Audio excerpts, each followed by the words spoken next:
Bom dia, e por que não hoje trazer figuras de linguagem, aquele conteúdo que muita gente imagina que é dor de cabeça, que eu não entendo? Calma. Em primeiro lugar, nós temos que entender que as figuras de linguagens, elas são recursos linguísticos que possibilita, tá, uma compreensão minha e tua dentro de um determinado contexto. Resumindo, para que nós comecemos a entender, eu tenho termo denotativo, é aquele termo, tá, que é associado, tem tudo a ver com o dicionário, e eu tenho um termo conotativo, dia a dia. Eu coloquei uma frase bem legal para a gente ver aí, por exemplo, eu coloquei aquela frase de Chico Buarque, que ele diz: Pai, afasta de mim este cálice, afasta de mim este cálice, com vinho tinto de sangue, ou de vinho tinto de sangue. Quando ele diz, Pai, afasta de mim esse cálice, eu e você, nós começamos a imaginar duas possibilidades. Cálice, ok? Aquele que serve para que eu coloque o vinho, o cálice, a taça, ou cálice. Quando, na verdade, Chico utilizou isso, ele não poderia fazer algumas denúncias, né? Tá certo? Então, deixou subentendido para algumas pessoas que ele estava falando do cálice de vinho e não do verbo aí chamado termo calar, tá ok? Agora, eu trouxe as subdivisões das relações que cada uma ou que algumas figuras de linguagens elas vão exercer dentro de um contexto. Por exemplo, relações entre som e sentido, só temos duas: a aliteração e a assonância. Relações sintéticas, nós temos a anáfora, assíndeto e, por que não, polissíndeto. Relações semânticas têm a ver com o sentido do texto. A comparação, a metáfora, a metonímia, a prosopopeia, a antítese e, por que não, o paradoxo. E para encerrar as relações entre o seu signo e o seu referente, que nós temos a hipérbole, o eufemismo, a gradação e a ironia. Estamos de volta, a metonímia, aquela figura de linguagem que vai fazer com que eu evite a repetição. Mas eu posso dizer também, consiste na troca de uma palavra por outra.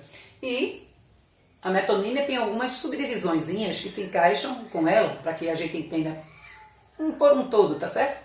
Então a primeira é parte pelo todo. Quando eu digo assim, o homem vendeu 1000 cabeças de gado.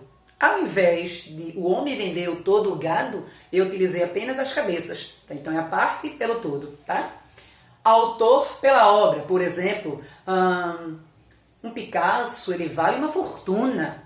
Por que não a obra de Pablo Picasso vale uma fortuna? Então, quando eu falei apenas um Picasso vale uma fortuna, eu preferi o nome, tá, do que a obra, ou seja, o autor pela obra.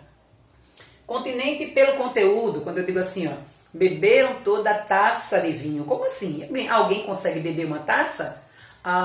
Eu quis dizer que ali dentro está incluso que as pessoas beberam líquido, certo? Então, eu tenho aí o continente pelo conteúdo, a marca pelo produto. Amo Nescau com leite. Eu sei que a palavra Nescau é a marca, e eu quis dizer que eu amava o Nescau, a marca, mas eu amava Nescau com leite. Então, a marca pelo produto. Efeito de causa. Respeite meus cabelos brancos.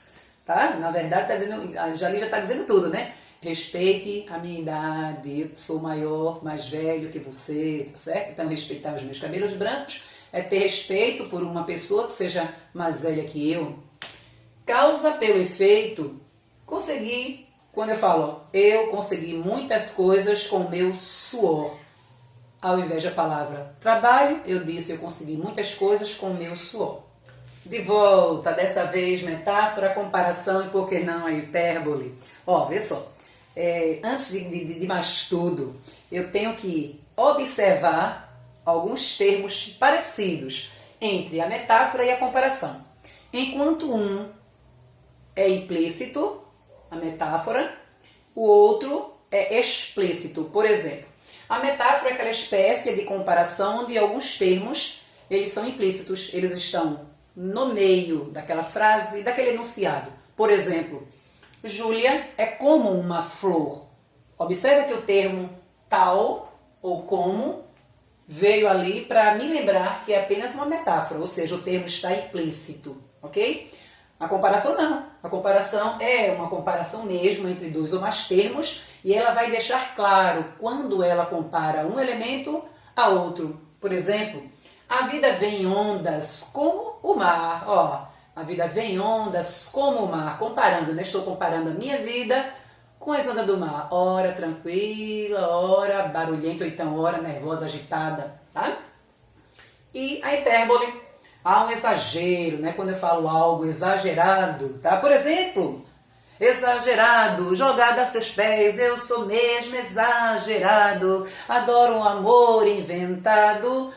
Eu citei a palavra exagero, mas não no intuito de dizer que é uma hipérbole, tá? Mas assim, ó, chorei horrores durante a cerimônia.